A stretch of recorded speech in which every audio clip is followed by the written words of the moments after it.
Quando Isabel estava no 6º mês de gravidez, Deus enviou o anjo Gabriel a uma cidade da Galiléia chamada Nazaré. O anjo levava uma mensagem para uma virgem que tinha casamento contratado com um homem chamado José, descendente do rei Davi. Ela se chamava Maria. O anjo veio e disse: que a paz esteja com você, Maria. Você é muito abençoada, o Senhor está com você. 29. Porém Maria, quando ouviu o que o anjo disse, ficou sem saber o que pensar, e admirada ficou pensando no que ele queria dizer. 30. Então o anjo continuou: não tenha medo, Maria, Deus está contente com você. 31. Você ficará grávida, dará à luz um filho e porá nele o nome de Jesus. 32. Ele será um grande homem e será chamado de Filho do Deus Altíssimo. Deus, o Senhor, vai fazê-lo rei, como foi o antepassado dele, o rei Davi. Ele será para sempre rei dos descendentes de Jacó, e o reino dele nunca se acabará. 34. Então Maria disse para o anjo: isso não é possível, pois eu sou virgem. 35. O anjo respondeu: o Espírito Santo virá sobre você, e o poder do Deus Altíssimo envolverá com a sua sombra. Por isso, o menino será chamado de Santo e Filho de Deus. Fique sabendo que a sua parenta Isabel está grávida, mesmo sendo idosa. Diziam que ela não podia ter filhos. No entanto, agora já está no 6º mês de gravidez. 37. Porque para Deus nada... A igreja leu 37 de novo bem alto. 1, 2, 3 e já. Porque para Deus nada é impossível. Mais uma vez. Porque para Deus nada é impossível. 38. Maria respondeu: eu sou uma serva de Deus, que aconteça comigo o que o Senhor acabou de me dizer. E o anjo foi embora. Pode sentar, em nome de Jesus. Para quem não sabe, aqui começou a queda do diabo, e aqui começou o plano de salvação de Deus. Quem entendeu, diga. Amém. Vira para quem está do seu lado e diga assim: preste atenção na mensagem, porque ela pode mudar a sua vida. Amém. Irmãos, uma das coisas mais importantes que a igreja de Cristo hoje tem que saber. Às vezes a gente pensa que o ateu ele está fora da igreja, sendo que o ateu também está dentro da igreja. E como é que é isso? Como é que pode isso? Eu não estou falando com visitante não, eu estou falando com membros. Eu estou falando com pessoas que frequentam a igreja. E até tem pessoas, meu irmão, firmes. Às vezes tem pessoas, conforme nós temos aqui na mesa, ceando, ateu. Sabemos que ateu é aqueles que não creem em Deus. Mas na verdade, a palavra ateu, ela significa longe de Deus. Ateu significa o quê? Longe de Deus. Eu trouxe para vocês aqui, irmãos, um estudo, e eu queria compartilhar com vocês, porque é muito importante nós nos alimentarmos, né, ainda mais hoje, que é Santa Ceia. A gente precisa trazer para a igreja um alimento que a alma ela possa ser saciada, o espírito, esse é preparado, porque a Bíblia fala, o espírito não precisa de alimento. Quem precisa de alimento é o corpo e a alma. Amém? Então nós estamos aqui expectativa da vinda de Cristo, na expectativa do arrebatamento da igreja. Pelo menos esse teria que ser o pensamento da igreja. Amém? Não importa a idade, nós temos que entender que nós temos que esperar o nosso Redentor, o nosso Salvador, o nosso Senhor, porque nosso lugar não é aqui. Bom, vamos começar aqui dizendo o seguinte: o ateísmo, ele não veio do ser humano como Deus o fez, mas o ateísmo, ele veio do coração pecaminoso que o homem passou a ter. Não existe ateu de nascença. Ninguém nasce ateu. Eles tornam a ser ateu. Nenhum homem tem por si mesmo qualquer interesse em Deus.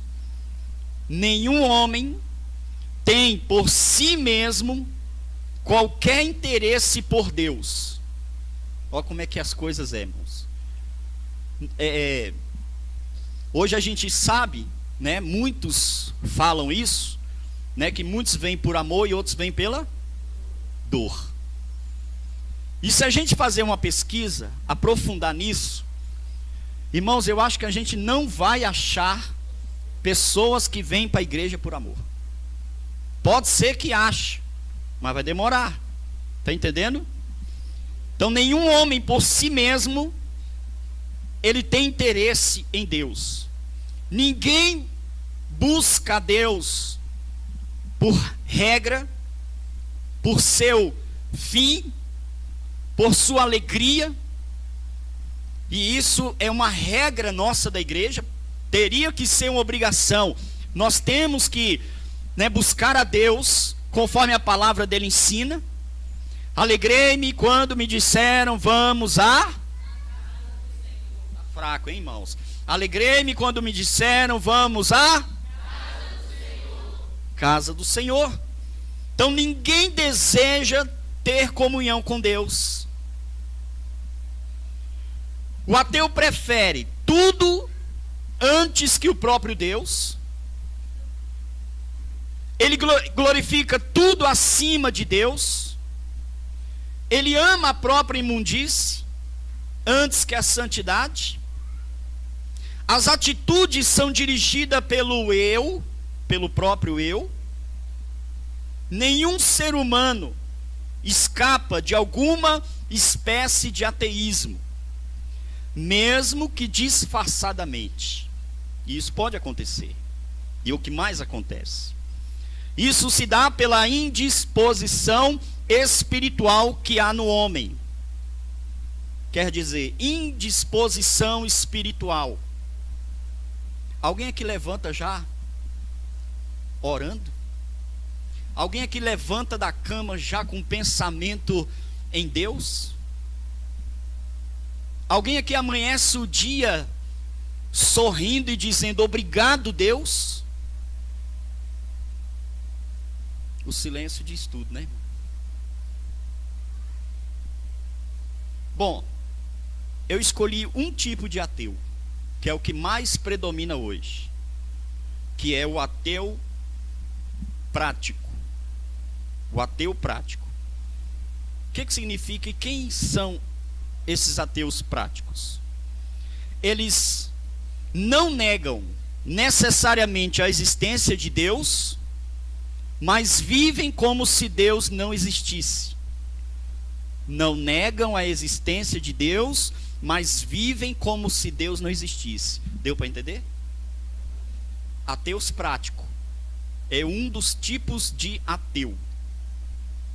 Não negam. Se eu perguntar aqui quem crê em Deus, todo mundo vai falar que crê. Mas seu estilo de vida bate com o que você crê? O seu método de vida bate com o que você crê? A sua forma de vida bate com o que você crê? Então, olha como que nós estamos, irmão. Olha o que nós temos que pensar. Somos crente ou somos ateu? Crente, aqueles que creem em Deus. O diabo é crente? O diabo é crente? O diabo é crente? Pela quarta vez, o diabo é crente? Por quê?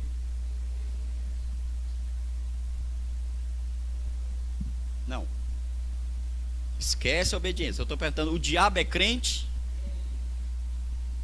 Por quê? Então, o que é crente? Alguém aqui crê em Deus? Então levanta a mão para eu ver. Eu creio em Deus, fala. Pronto, você é crente. Você crê em Deus. Agora, vivem como se Deus não existisse. Como é que é isso? Mesmo que não negassem abertamente, mas se comportam de maneira que ignoram o verdadeiro Deus. Não tinham senso de reverência por Ele, nem lhe prestavam culto. Como é que se presta culto sem estar num culto na igreja? Como é que se presta culto a Deus, meu irmão, em casa? Como é que se presta culto a Deus no trabalho? Como é que se presta culto? Tem como prestar culto a Deus no trânsito? Dirigindo ou dentro do ônibus? Ou dentro do metrô? Tem como prestar culto a Deus? Sim ou não, irmão?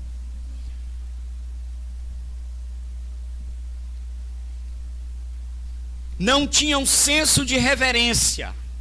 O que é ter reverência? É ter respeito. Aí você pensa, você é assim? Você tem temor a Deus? Você tem reverência quando você entra aqui dentro? Pastor, eu tinha quando eu era lá da igreja dos primos, porque tinha imagens. Chegava lá,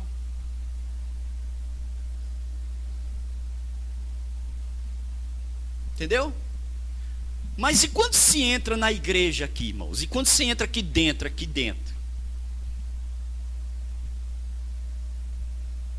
Tudo bem que Deus não habita em templos feitos por mãos humanas, mas se a gente for folhear a Bíblia, a gente vai ver que Jesus chegou dentro de um templo, viu lá uns vendedores, aí ele deve ter dito assim: continue vendendo, Deus não habita aqui dentro mesmo? Ele fez isso? O que ele fez? Bateu na mesa, levantou mesa de vendedor, derrubou mercadoria, e o que ele disse?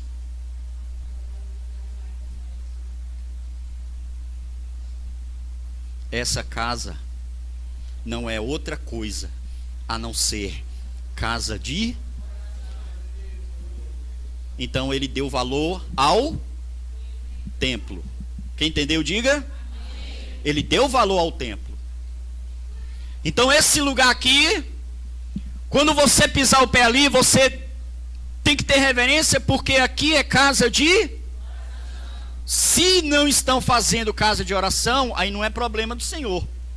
Mas esse lugar aqui, ele é consagrado para isso. Ele é consagrado para isso. Esse altar aqui não é para ninguém ser mais do que os outros, não. Esse altar aqui não é para ninguém ser melhor do que ninguém. É simplesmente um simbolismo de um lugar que tem que ser santo dos santos. Que nós sabemos muito bem aonde que é esse lugar. É lá onde Deus está. É lá onde Deus está, no trono onde Deus se encontra. Quem entendeu, diga amém.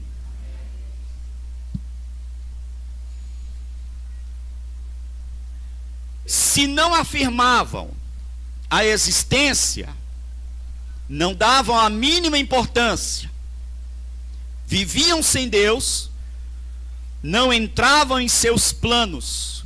Quem? Deus. E quando eu estava estudando isso aqui, quando eu escrevi isso aqui para passar para vocês hoje, eu lembrei de uma pessoa, há muitos anos atrás, que eu conversei com ela, pedindo para que essa pessoa não deixasse Deus, não deixasse a igreja e buscasse a Deus. Quando ela me diz: pastor, a igreja não está nos meus planos hoje. Eu disse, o que é que está nos seus planos hoje? Ela diz, trabalhar e estudar. Eu lembro como se fosse hoje, eu botei a mão na cabeça e disse, não faça isso. Porque a palavra do Senhor diz, busca em primeiro lugar o meu e a minha, e as demais coisas serão acrescentadas. Então, irmãos, ateus práticos não tem Deus nos seus planos. Quem aqui tem Deus nos seus planos? Quem aqui tem Deus nos seus planos? Ou Deus não está... Ó, presta atenção para você ver como é que a coisa é séria. Pastor, eu tenho que trabalhar, eu tenho que pagar minhas dívidas, porque se eu não trabalhar, ninguém vai trabalhar por mim, ninguém vai pagar, ninguém vai me ajudar, ninguém vai me dar nada, eu tenho que correr atrás. Eu tenho que estudar, eu tenho que me aperfeiçoar, eu tenho que me formar, eu tenho isso, eu tenho aquilo.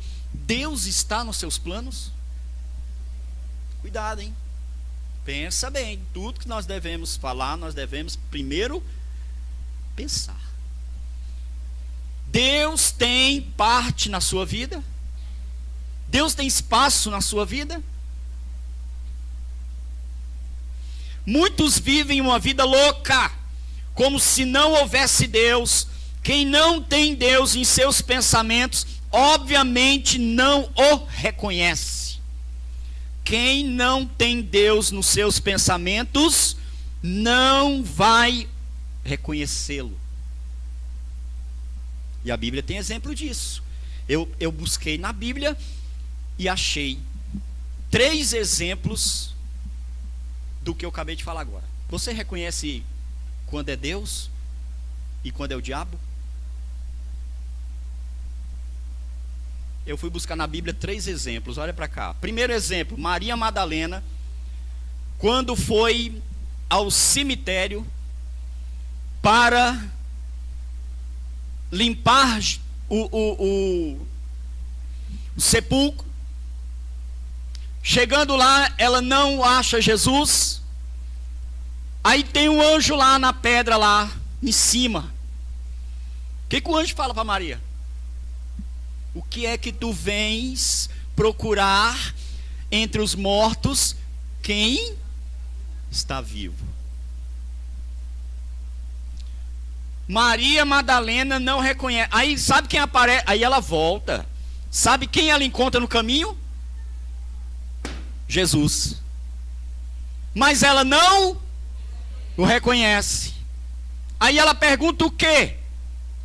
Para o homem que era Jesus, que ela não sabia que era Jesus, porque não o reconheceu. O que ela perguntou para o homem?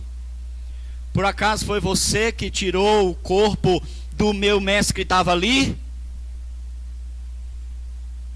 Como é que é isso, irmão?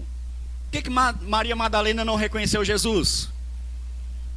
Porque ela amava. Sim ou não? Só que ela estava aonde, irmão? Você que gosta de visitar cemitério todo ano. Você que gosta de ir no cemitério visitar os parentes que já morreu. Vai lá limpar o túmulo, pintar, cavucar, como diz lá no Nordeste, tirar a grama, limpar, deixar bonitinho, plantar uma rosa. E tem gente que leva até vela, acende. Crente, ateu, crente. Irmãos, o que o anjo falou para Maria Madalena? O que é que tu vens procurar entre os mortos quem está vivo? Tá bom. Outro exemplo, lá no caminho de Emaús, os discípulos lá andando, né? Depois Jesus tinha sido morto, crucificado. Quando ele ressuscita, os discípulos estão caminhando, tudo lamentando, tudo murmurando. E agora, o que vai ser nossa vida? Quem vai nos salvar? Ele morreu, dizia, e morreu e tal e tal. Quem aparece no meio deles? Jesus. Conversa com eles, pergunta o que eles estão falando. Aí eles perguntam: tu é turista na cidade? Tu não ficou sabendo o que aconteceu nos últimos dias? Morreu aquele que ia nos salvar. E Jesus dizia: quem? Os discípulos falaram: o nosso mestre Jesus, ele morreu. E agora? Aí Jesus diz: deixa eu ir embora, porque já está anoitecendo. Aí os discípulos falam: não, não vai não, já está tarde, pousa aqui. Jesus pousou lá. E eles não reconheceram. Aí eu pergunto: por que eles não reconheceram? O pensamento deles não estava mais em Jesus. Eles estavam pensando no que morreu. Mas o que Jesus disse antes de morrer? Eu morrerei e eu vou no terceiro dia. Eles não levaram. Você está entendendo, igreja? Mais um exemplo. Jesus apareceu, sabe aonde? Na praia. Quem estava lá na praia? Enrolando a rede, porque não tinha pescado nada. Quem apareceu lá? Pedro não reconheceu. Jesus disse: desenrola a rede, joga a rede lá do outro lado. Aí Pedro disse: eu já ouvi isso. Eu já ouvi isso antes. Pedro, depois, Jesus pegou peixe, preparou o peixe, estava lá comendo, e Pedro disse: é Jesus, não é Jesus? Eita, não pode ser. Por que Pedro não reconheceu Jesus? Porque voltou a praticar o que praticava antes. Ele era pescador, Jesus chamou ele para ser pescador de... E o que ele estava pescando lá? Botou fé na palavra de Jesus? Mas Jesus morreu, por que ele vai fazer mais pescando alma, né, irmão? Né, igreja? Então, olha só. 3 exemplos que eu mostrei para vocês. O seguinte: quem não tem o Senhor nos pensamentos não vai reconhecê-lo. Você sabia que tem coisas que o Senhor está fazendo na tua vida e tu está repreendendo? Porque tem gente que só quer saber de coisa boa, só quer saber de bênção, só quer saber de milagre, né, extraordinário. E o Senhor está agindo na tua vida e você está repreendendo.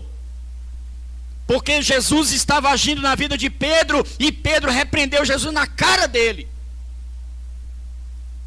Lembra disso? Jesus disse: tenho que ir. Olha para mim. Jesus estava dizendo uma bênção para Pedro, mas não era o que Pedro queria ouvir.